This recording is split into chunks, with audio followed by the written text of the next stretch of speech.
2024년이 시작한 지 얼마 안 된 것 같은데 어느덧 12월 마지막 달을 맞이했습니다. 이제 내년에 대한 논의들과 여러 가지 내용들을 의논하는 그러한 시기 있지 않나. 내일이면 정책당회도 할 테고요. 그리고 목장이든지 전도회든지 여러 가지 부서 내에서 내년을 위한 사역들을 준비하고 사람을 세우고 교사를 뽑고 하는 이런 일들이 있으리라 생각합니다. 그런데 문제는 뭐냐? 항상 이맘때 되면 어떤 일을 해야 되는데 그 일을 하려고 하는 사람이 없을 때이죠. 교회 중요한 일들 굉장히 많습니다. 근데 이 일을 할 만한 적임자를 찾으려 할 때에 적임자라고 생각하는 사람도 있고요. 근데 적임자라고 생각하지 않는 사람도 있고요. 이게 참 난감한 겁니다. 당신이 정자 같으니 일을 맡아주십시오 라고 제안했을 때 나는 아닌 것 같은데요 라고 하거나 혹은 그 반대 경우일 때 어떤 일을 하려 할 때 정말 그 일을 맡을 사람이 없을 때 참으로 난처하고 어렵지 않습니까? 혹시 그런 문제 가운데 봉착한 부서나 목장이 있는지 모르겠습니다. 오늘 본문을 보시면 이스라엘이 지금 그런 상황 가운데 닥쳐 있습니다. 지금 이스라엘은 어떤 상황 가운데 있는가? 오늘 본문 말씀 보시면은 10장 17절 말씀에 이렇게 되어 있죠.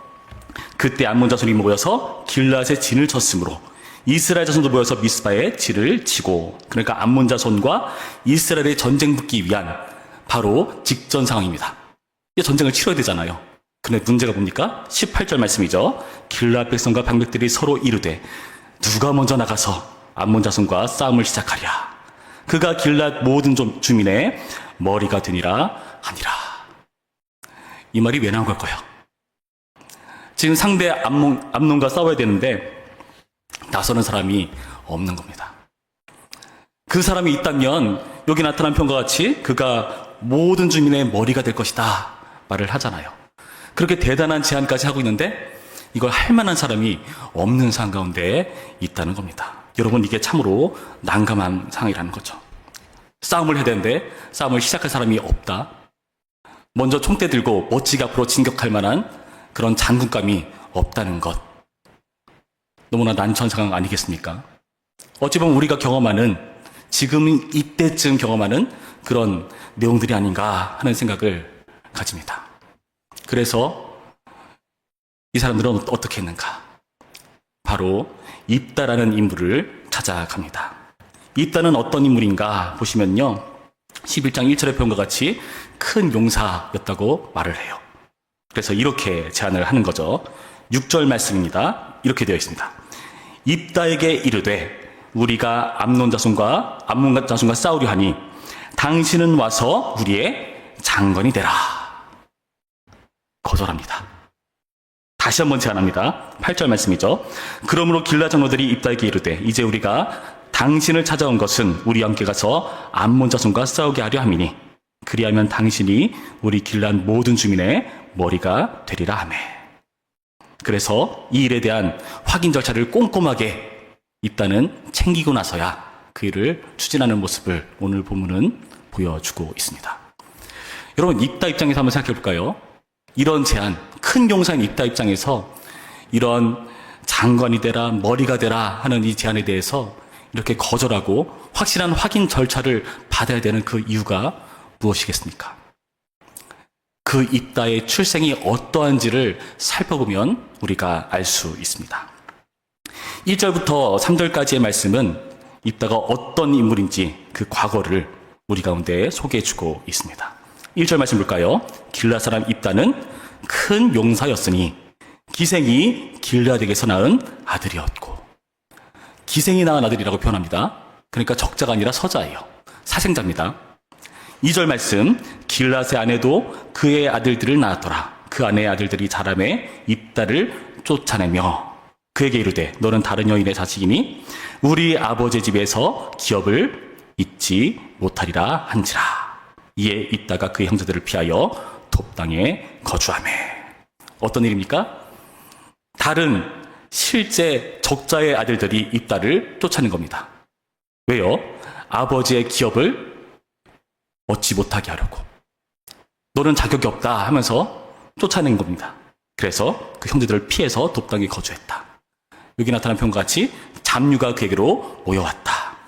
잡류는 어떤 의미냐면요. 그러니까 뭐 헛되다는 의미도 있고요.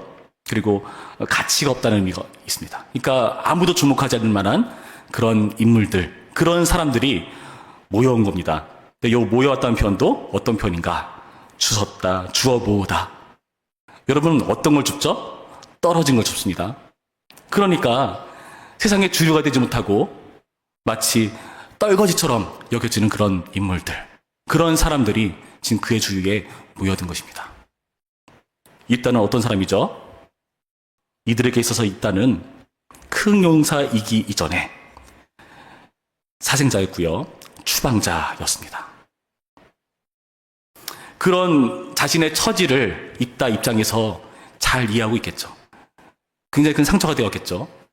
자신의 출생에 대한 굉장히 불편한 마음, 자신을 대우하는 다른 형제들의 그러한 태도들.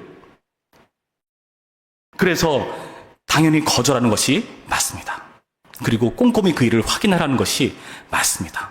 어느 정도까지 확인을 합니까? 9절 말씀에 이렇게 말하죠. 이따가 길라 장로들에게 이르되 너희가 나를 데리고 고향으로 돌아가서 암몬 자손과 싸우게 할 때에 만일 여호와께서 그들을 내게 넘겨주시면 내가 과연 너희의 머리가 되겠느냐 하니. 그러니까 확인한 거예요. 나 진짜 너네 머리가 되는 거 맞아? 그러니까 이렇게까지 얘기하죠. 10절이죠. 길라 장로들이 입다에게 이르되 여호와는 우리 사이에 증인이시니 당신의 말대로 우리가 그렇게 행하리이다. 맹세를 합니다. 누구의 이름으로 맹세합니까? 여호와의 이름으로. 여호와를 증인으로 두고 맹세를 하고 나서야, 그제서야 쫓아간 겁니다. 이따 입장에선 자신의 처지가 사생자였고 추방자였기 때문에 이 정도의 각오를, 맹세를 받아내야만 움직일 수가 있는 것입니다. 여러분, 우리도 그렇습니다. 우리도 어떤 일, 새로운 일을 맡으려 할 때에 두 가지를 따집니다. 나의 내부적인 문제, 외부적인 문제를 따지죠. 내부적인 문제 뭡니까? 과연 내가 이 일을 할 만한 적임자일까? 나 시간도 없고 일도 해야 되고 애들 챙기느라 바쁘고 회사 일로도 정신없는데, 근데 요구에 들어오는 일들은 꼭 필요한 일이고 그나마 내가 좀 할 만한 사람처럼 보일 만큼 정말 적임자가 없어 보이는 어처구니 없는 상황들. 여러분, 그럴 때 우리는 주저하죠. 힘이 듭니다. 피하고 싶습니다. 확인받으려 합니다. 내가 일을 할 만한 적임자가 맞는가? 그리고 내가 일을 했을 때 정말 제대로 된 보장을 받을 수 있는가? 오히려 괜히 잘못했다가 사람들한테 눈에 가시처럼 튀는 것은 아닌가? 불편한 오해를 받거나 안 좋은 욕을 받는 것은 아닐까 하는 걱정들, 근심들. 이 모든 것들이 우리를 주저하게 만든다는 것입니다. 여러분, 여기 나타난 길라 사람들은 어떤 사람들입니까? 길라 사람들은요, 여호와의 이름으로 여호와를 증인으로 두고 이 일에 대해서 맹세했어요. 당신을 우리의 장관 삼겠다. 머리가 되게 하겠다. 그런데 이것도 사실요, 불안정해요. 우리가 사사기를 지금까지 쭉 봐왔다면은 분위기를 아시죠? 이들이 어떤 사람들인지, 이스라엘의 어떤 사람들인지 그 분위기를 잘 압니다.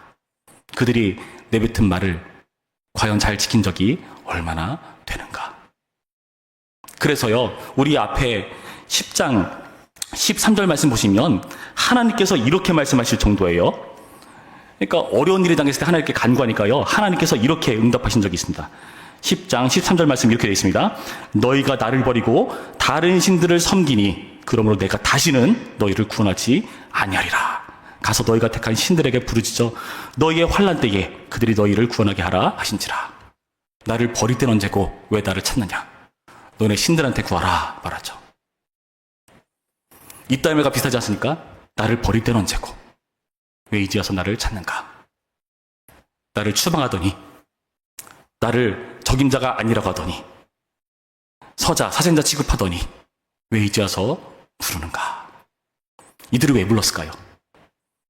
입다가 큰 용사였기 때문에 부른 건 맞습니다. 그러나 더 근본적인 원인은 뭘까요? 아무도 나서는 사람이 없으니까. 나서는 사람이 있었다면은, 다른 용사들이 있었다면은 굳이 찾아왔을까요? 추방했던 사람인데요. 지금 이렇게 이따에게 찾아올 정도라는 것은 그 정도로 그 일을 할 만한 사람이 없다는 겁니다. 그래서 그 일에 대해서 불안정합니다. 그 불안함을 안고 그 일에 참여하는 거죠. 다행히도 그에 대해서 배신하지 않고 실제로 머리 삼는 모습을 앞으로 살펴보게 될 것인데, 우리는 사사기의 흐름 속에서 이들이 언제나 휘청휘청대고 믿음직스럽지 못한 그런 불안정한 모습을 얼마든지 확인할 수가 있습니다. 여러분, 우리는 어떨까요? 우리가 어떤 일을 맡을 때 과연 누구와의 관계 속에서, 어떤 자리 속에서 안정감을 얻을 수가 있겠습니까? 스스로의 처지, 제대로 확인해야 될 만큼, 꼼꼼하게 살펴봐야 될 만큼 불안한 환경, 내부적 요인, 외부적 요인 모두 의심스러운 그런 상황 속에서 우리가 과연 무엇을 믿고 하나님의 일을 감당할 수 있는가? 에베소서 2장 말씀에 이런 말씀이 있습니다. 제가 읽어드립니다. 에베소서 2장 10절에서 13절까지의 말씀에 이렇게 되어 있습니다. 우리는 그가 만드신 바라 그리스도 예수 안에서 선한 일을 위하여 지심을 받은 자니 이 일은 하나님이 전에 예비하사 우리로 그 가운데에서 행하게 하려 하심이니라. 그러므로 생각하라. 너희는 그때의 육체로는 이방인이요 손으로 육체에 행하다 할례를 받은 무리라 칭하는 자들로부터 할례를 받지 않은 무리라 칭함을 받은 자들이라. 그때 너희는 그리스도 밖에 있었고 이스라엘 나라 밖에 사람이라. 약속의 언약들에 대하여는 외인이요 세상에서 소망이 없고 하나님도 없는 자이더니 이제는 전에 멀리 있던 너희가 그리스도 예수 안에서 그리스도의 피로 가까워졌느니라. 아멘. 여러분, 우리가 스스로의 모습에서 적임자인가? 하나님의 일을 할 만한 사람이 과연 되는가? 의심스러울 때 오늘 이 말씀을 살펴볼 필요가 있습니다. 에베소서에 예수님 믿는 이방인을 향해서 준 말씀이죠. 어떻게 말합니까? 너네 어떤 존재였냐? 너네는 외인 처지였다. 하나님이 없기 때문에 소망 없는 자들이었다 말하죠. 그런데 이제 그리스도 때문에, 그리스도의 그 보혈의 능력 때문에 어떻게 되었다고요? 19절 말씀 볼까요? 이렇게 됩니다. 그러므로 이제부터 너희는 외인도 아니요 나그네도 아니요 오직 성도들과 동일한 시민이요 하나님의 권속이라.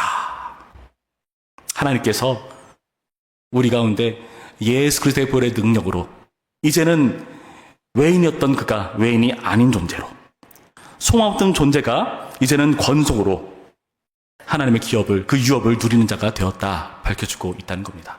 당당히 하나님 나라의 백성으로 연합될 만한 자격을 갖추게 되었다고 밝혀주고 있습니다.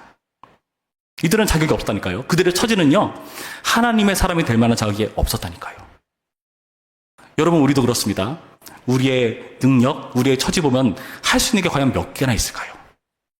우리는 하지 못할 정말 여러 가지 이유들을 찾아낼 수 있고 만들어낼 수 있습니다. 없던 것도 새롭게 창의력을 동원해서라도 만들어낼 수가 있어요. 참 성경적인 명분을 끌어다 쓰기까지 우리가 못할 만한 이유를 갖다 댈 만한 그런 존재들입니다. 기도해 보겠습니다. 정중한 거절이죠. 그런데도, 우리의 처지가 그런데도 우리가 확인하는 것은 무엇입니까? 예수 그리스도 안에서 우리는 하나님의 나라에 속한 외인 아닌 권속으로서의 존재가 되었다. 그 하나님과 연합한 존재가 되었다라고 밝혀주고 있다는 겁니다. 여러분, 예수님 때문에 우리는 하나님의 일을 할 만한 자격이 됩니다. 믿으십니까? 목소리에서 확신이 없죠. 이해합니다. 왜일까요? 말씀으로 그렇게 확인을 받았지만 아무리 생각해봐도 우리 처지를 볼 때 진짜 못할 것 같거든요. 진짜 적임자가 아닐 것 같거든요. 당장 걱정스러운 일이 투성이거든요. 내가 그 일을 하면은, 아니 그 사람이 그 일을 하면 어떡해? 목장을 망칠 일이 있나? 부서를 망칠 일이 있나? 내가 하면은 부서를 망칠 텐데, 목장을 망칠 텐데, 애들이 과연 날 보고 뭘 배우겠는가? 여러 가지 고민들과 문제들 뻔히 보이지 않습니까? 여러분, 그럴 때 우리는 성경에 나타난 다양한 인물들을 생각해 볼 필요가 있습니다. 과연 그들이 과연 얼마나 자격이 되기에, 능력이 되기에 하나님의 일을 할 수 있었을까? 대표적으로 베드로를 생각해 봅시다. 베드로는 어떤 인물이었습니까? 예수님의 제자였죠. 그런데 예수님께서 부활하셨을 때 그 부활에 예수님과 함께 하나님의 제자로서의 사역을 감당해야 되는데 베드로가 뭐라 말하죠? 요한복음 21장 문맥을 보시면 베드로가 갑자기 뜬금없이 이런 말을 합니다. 나 고기 잡으러 돌아가겠다. 여러분, 베드로의 심경이 여러분 이해되십니까? 예수님 부활하셨는데요. 베드로가 나 물고기 잡으러 갈게. 이게 웬 허무한 이야기입니까? 베드로는 아는 겁니다. 나는 제자를 할 만한 인물이 못 된다. 예수님을 그렇게 배반했는데 내가 과연 이 일에 가당키나 한가? 예수님을 무슨 낯으로 그 앞에 설 수 있겠는가? 부끄러워서 그냥 나는 제자로서의 일을 포기하고 과거로 돌아가야지. 우리의 모습 아닙니까? 옛날로 돌아가야지. 괜히 나섰어. 괜히 나섰다가 사람들한테 오해받고 욕먹고 피곤한 일 투성이고 괜히 오해 사고 이참에 다시 돌아가서 가정 돌보고 나의 일을 찾고 그래야겠다. 그런 기회를 삼으십니까? 베드로가 딱 그랬습니다. 근데 예수님 어떻게 하시죠? 베드로에게 찾아가셨습니다.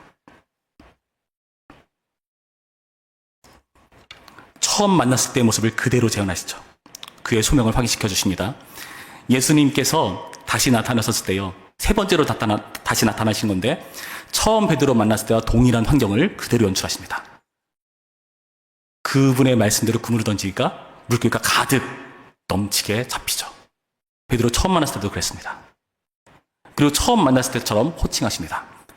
시몬의 아들, 요한의 아들 시몬아. 베드로 안 불러요. 개바라고 부르잖아요. 바요나 시몬아, 요나의 아들 시몬아 이렇게 말합니다. 무슨 뜻일까요? 다시 처음으로 돌아간 겁니다. 처음부터 다시 시작하려고 예수님 다시 그렇게 찾아오신 겁니다. 그리고 어떻게 하시죠? 그의 고백을 만회할 만한 기회를 주시죠. 너 나 사랑하지? 사랑합니다. 3번이나 물어보죠. 3번 다 사랑한다고 말합니다. 진심이라고 말해요. 베드로가 예수님 앞에 제자로서 떳떳하지 못할 뿐이지 그분 사랑한 것은 거짓말이 아닙니다. 어찌 보면 제자들보다 가장 나아요. 제자들 다 도망쳤을 때 베드로는 그래도 끝까지 쫓아갔다가 마지막에 부인했으니까요. 사랑 고백을 3번이나 받아내시면서 너가 나 사랑하는 거 맞다 확인시켜 주시죠. 왜 근심하면서 사랑한다고 고백했을까요? 베드로가 그 말은 무슨 의미일까요? 주님, 나 주님 진짜 사랑해요. 정말 사랑해요. 그런데 제가 그 주님의 일을 할 만한 실력이 없어요.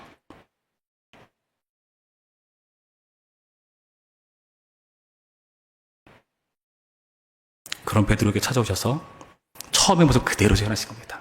똑같은 상황, 똑같은 이름. 그리고 사랑을 확인시키시고 뭐라 말하시죠? 내 양을 먹이라, 내 양을 치라, 나를 따르라 말씀하시고 그 말씀 이후에 베드로는 예수님을 쫓아 십자가를 감당하기까지 그분의 제자 사역을 감당합니다. 무엇이 그것을 가능하게 했습니까? 베드로의 능력이요? 실력이요? 여러분, 우리의 처지를 보면요, 아무것도 할 수 없을 것 같습니다. 우리는 실력 없어요. 그러나 우리는 실력이 없지만 하나님은 신실하십니다. 그분께서 우리를 택하셨다면요, 그분께서 우리를 부르셨다면요, 그분은 진리시기 때문에 확실한 선택입니다. 주님께서 여러분을 그 자리로 부르셨다면요, 확실한 부르심입니다. 핑계댈 게 없습니다. 주님께서 하신다면 하시거든요. 실력 없다는 거 잘 아시죠? 근데 그것 따지면 예수님 혼자 일으시지 않겠습니까? 답답해서라도. 애들 그 수준을 기다려주는 게 힘들잖아요. 느릿느릿하고 자꾸 딴짓하고 끝까지 기다리시면서 혼자 다 하시는 것이 아니라 같이 하길 원하시거든요. 하나님의 목적은 그겁니다. 우리가 같이 하는 것. 그래서 하나님의 형상답게 그 일을 감당하는 것을 주님은 원하시는 겁니다. 그래서 그렇게 하시는 거예요. 로마서 11장 말씀에 이런 말씀이 있습니다. 로마서 11장 28절부터 36절까지의 말씀인데요. 이 말씀을 함께 교독하겠습니다. 제가 28절 말씀 먼저 받들어 있습니다. 복음으로 하면 그들이 너희로 말미암아 원수된 자요 택하심으로 하면 조상들로 말미암아 사랑을 입은 자라. 하나님의 은사와 부르심에는 후회하심이 없느니라. 너희가 전에는 하나님께 순종하지 아니하더니 이스라엘이 순종하지 아니하므로 이제 긍휼을 입었는지라. 이와 같이 이 사람들이 순종하지 아니하니 이는 너희에게 베푸시는 긍휼로 이제 그들도 긍휼을 얻게 하려 하심이라. 하나님 모든 사람을 순종하지 아니하는 가운데 가두어 두심은 모든 사람에게 긍휼을 베풀려 하심이로다. 깊도다 하나님의 지혜와 지식의 풍성함이여 그의 판단은 헤아리지 못할 것이며 그의 길은 찾지 못할 것이로다. 누가 주의 마음을 알았느냐? 누가 그의 모사가 되었느냐? 누가 주께 먼저 드려서 갚으심을 받겠느냐? 함께 했습니다. 이는 만물이 주에게서 나오고 주로 말미암고 주에게로 돌아갑니다. 그에게 영광이 세세 있을지어다. 아멘. 여러분, 하나님의 은사와 부르심에는 후회하심이 없다 말씀하십니다. 모든 사람이 다 주님을 쫓지 않아요. 순종하지 않아요. 그런 와중에도 주님은 순종하는 누군가를 세워내십니다. 그게 이방인들이었죠. 로마서 문맥에 의하면요. 그런데요, 그런 일들을 통해서 예수님 믿는 사람들을, 그것이 이방인이든 유대인들이든 다 하나 되어서 주 앞에 나오는 역사를 이뤄내시는 그 하나님의 지혜라는 것을 로마서 본문이 밝혀주고 있습니다. 순종하지 않는 사람들 가운데 주님께서는 순종하는 사람들을 찾아내시고 그를 부르신 것을 후회하지 않으신다 말씀하십니다. 그리고 그 일을 통해서 많은 사람들이 주님의 일을 감당하는 역사, 많은 사람들이 구원받는 역사를 이뤄내신다고 밝혀줍니다. 그래서 우리의 반응은 어떻습니까? 우리의 반응은 무엇이죠? 이 하나님의 역사를 확인하고 찬양하는 겁니다. 깊도다. 하나님의 그 지혜와 능력, 그 풍성함, 가히 헤아릴 수 없는 그 놀라운 하나님의 역사를 찬송하게 되는 겁니다. 우리 스스로의 모습을 보면은 못하죠. 못합니다. 믿을 수 없습니다. 그러나 우리가 믿을 수 있는 건 그 우리를 부르신 하나님의 각오, 그분의 신실하심입니다. 그 신실하심이 우리를 이끌어가는 거죠. 여러분, 그래서 여러분 2025년에 어떤 역할을 맡을 때 그 역할이 어떤 과정을 통해서 여러분에게 주어졌건 상관없습니다. 주님께서 맡기신 거죠. 우리가 그거 가지고 선서하겠죠. 이 일로 잘 섬기겠습니다. 여러분, 그렇게 했다면요, 그 일에 대해서 후회하지 마시고요, 자책하지 마시고요, 괜히 했다 하지 마시고요.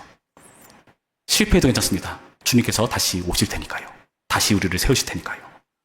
그래서 끝내 그 하나님을 확인하고 우리의 입술 가운데 찬송이 터져난 겁니다. 깊도다. 하나님의 지혜와 지식에 부요하며. 여러분, 이 찬양을 부르는 기회를 뺏기지 마시기 바랍니다. 하나님의 부르심을 계속해서 외면하면 이 기회를 못 누릴 겁니다. 우리 실력 없는 거 너도 알고 나도 알고 하나님도 아시죠. 하나님 혼자 하지 않으시겠다고 하세요. 우리와 같이 하시겠다고 하시고, 그 목적은 우리와 함께 하고 싶으셔서, 우리한테 하나님의 찬양을 받고 싶으셔서 그 우리를 부르신 줄로 믿으시길 바랍니다. 이 말씀에 대한 확신을 가지시고 새로운 2025년을 기대하는 우리 모두가 되기를 주님의 이름으로 축원합니다. 기도하겠습니다. 참 좋으신 하나님 감사드립니다. 주님, 우리는 우리의 처지를 보면 할 수 있는 일이 없어 보입니다. 그래서 우리는 계속해서 스스로의 모습과 외부 환경을 확인하려고 합니다. 확인되고 괜찮아 보일 때 비로소 수긍하고 그 일을 해보겠다, 그렇게 말합니다. 그러나 주님께서는 우리의 처지와 상관없이, 그런 확인조차 필요 없이 우리에게 믿음을 요구하시고 우리를 부르신 그 하나님의 역사를 끝내 우리 가운데 확인시키도록 역사하십니다. 그 하나님의 은사와 부르심에 후회하심이 없다 말씀하셨으니 2025년 주님께서 주어진 역할들을 우리가 믿음으로 감당할 수 있도록 인도하여 주시옵시고, 하나님의 놀라운 지혜와 지식을 찬양하는 특권 삼을 수 있도록, 우리의 간증 삼을 수 있도록 인도하여 주시옵소서. 감사드리며 예수님의 이름으로 기도했습니다. 아멘.